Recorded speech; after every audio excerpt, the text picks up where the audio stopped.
All right. Yo, yo, yo. Good evening. It's almost 11 p.m. And I'm gonna make a case study about this trade. It's only 1 to 3, not 1 to 5. There was news coming, I think it was here. It's Friday evening or Friday afternoon, sorry. So I didn't want to rush or be greedy, give my profits back. So I closed the trade. Well, initially I closed 50% at this trade, and then it came back down. It was like, you know what? Why not just close it, leave it, end the week with a win? So end the week with a proper 1 to 3. All good, beautiful. Session wise, New York Open. Oh wait, let's use this one. It's a bit clearer. Actually, this one is just too clean. All right, let's dive into it and let's break it down from top to bottom. It might be a bit messy on the daily. I don't know. Oh no, it's actually quite visible. So we know where we are. Then looking at the daily candle, we broke above these previous daily highs. The price closed yesterday by respecting this 3-minute PY, and it was a strong PY. Look at the reaction afterwards. And then coming into today, um, we know we were in this 50-minute PY over here, and that we are in this bullish range from, why is it not? There you go. From this low to this high. So we were looking for longs. Then going lower, don't need to. Oh, let's look at the 4 hour at our trade. So we can see that our trade literally came from this pullback, which is good because it lined up with all the things that happened over here, which we will show now. So we broke above, and we had this range from this low up to this high, and then we broke bearish. What happened when we broke bearish? So we took Asia low. Then we took yesterday's Asia low, we took the previous daily low, we took these, like if you go to the 15-minute, you can see that there were a lot of equals over here. So this one, and then this group. So yeah, those equals were taken.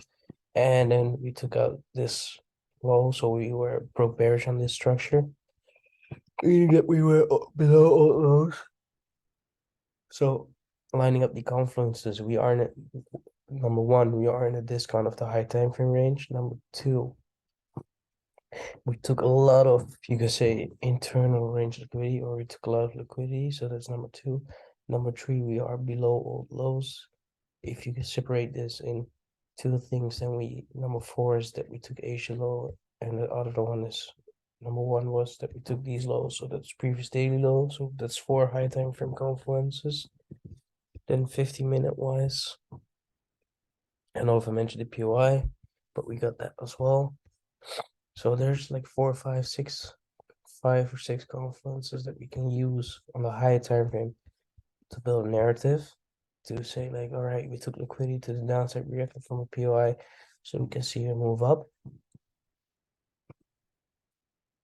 And then going down lower on the 5-minute, what can we see? We can see this impulse down.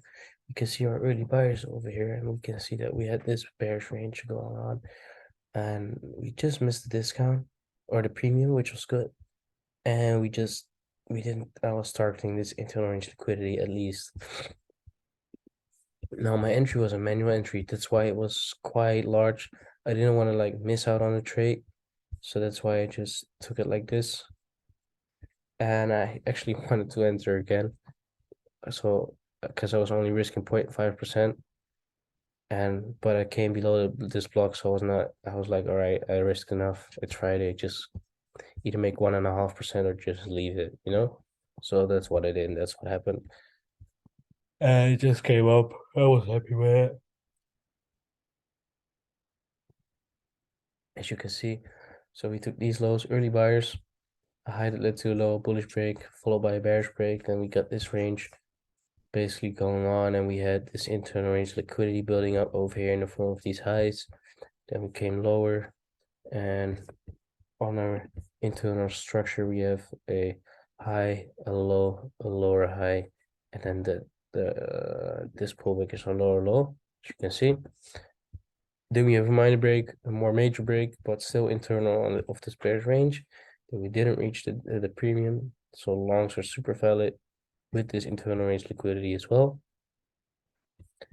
Then after we broke this, we reached into the premium, meaning that we should go break even. Why break even? Because price can move further down based on that more major range.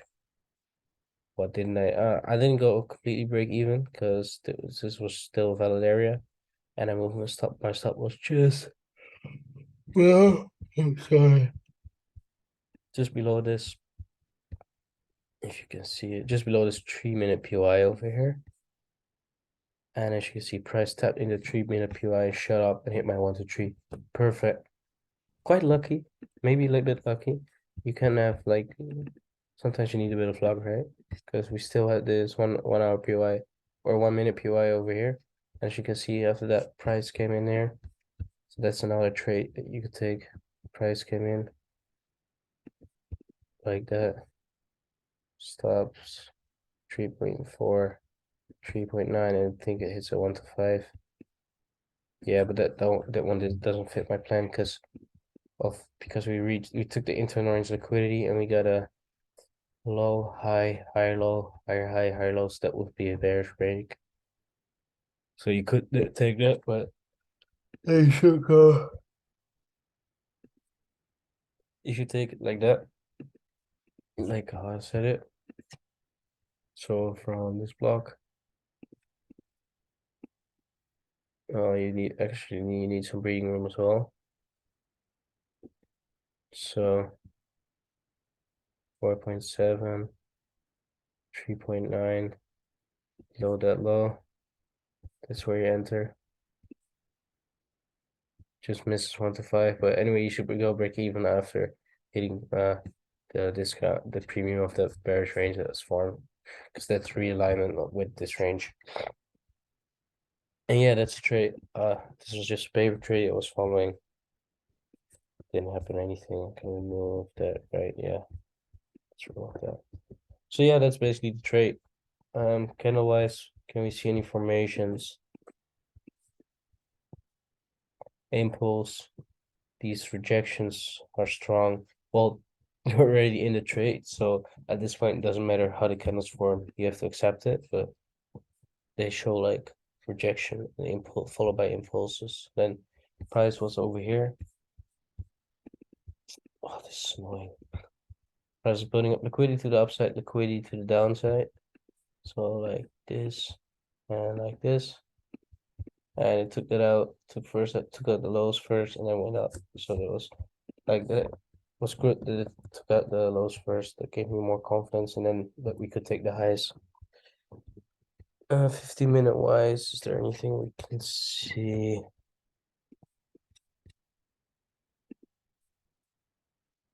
Nah. Yeah, same weak projection, but you're already in the trade. Now we can see the slowdown from internal range liquidity. Perfect trade. All right, that's the case study. We'll do the recap tomorrow for you and for me, of course. All right, catch you guys.